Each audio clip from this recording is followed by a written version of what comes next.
We must change the way our country manages and legalizes this behavior.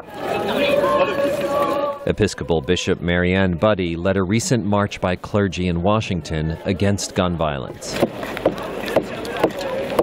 She says men and women in the pulpits should speak out because it is they who must comfort the bereaved. I think we're tired of presiding at funerals, frankly. Let us pray. The rally was just one of a number of clerical initiatives since 20 small children were killed at a school in Newtown, Connecticut in December. The Reverend Matthew Krebin and Rabbi Shaul Praver were with parents at this firehouse when they received the news that their children were among the dead. Why is it that we accept that we can lose 30,000 people a year to guns who die, but also over 100,000 who are injured through gun violence? Why do we accept those things as being status quo? If this was a war where we were losing soldiers or we were losing other people, we would not accept that. Krebin says Jesus responded to violence with nonviolence. But Maryland evangelical pastor David Whitney believes in a God-given right to bear arms. Jesus did teach nonviolence. Jesus did teach turn the other cheek. But there's a difference if I were to slap you on the cheek. I have offended you, I have embarrassed you, I have insulted you, I have done you some damage, maybe even I have bruised your cheek, but I have not threatened your life. Jesus didn't say if someone pulls out a sword and stabs you, turn and let him stab you again. Life goes on in Newtown, even though it has become a kind of ground zero of the gun violence debate. The tragedy that befell this town, horrific as it was, has breathed new life into the idea of gun control in America.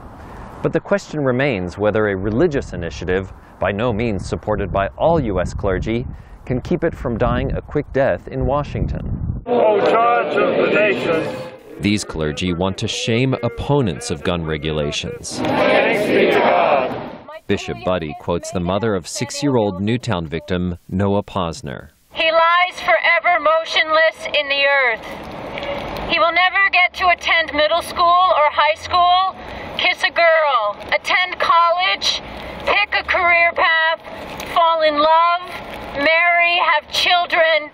Noah's family belongs to Rabbi Praver's synagogue. There was an outpouring of love from all over the country. And people sent all sorts of things for all the families. The teddy bears, coming in galore. I mean, we had up to the ceiling.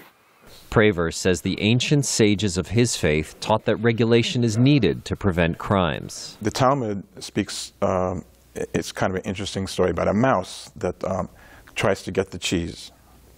But the mouse can only get the cheese if there's a hole in the wall.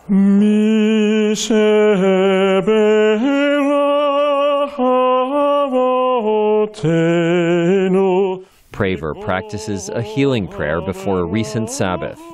He says he wants his town to be remembered not for its tragedy, but as a bridge to a better world. Jerome Socolovsky, VOA News, Newtown, Connecticut.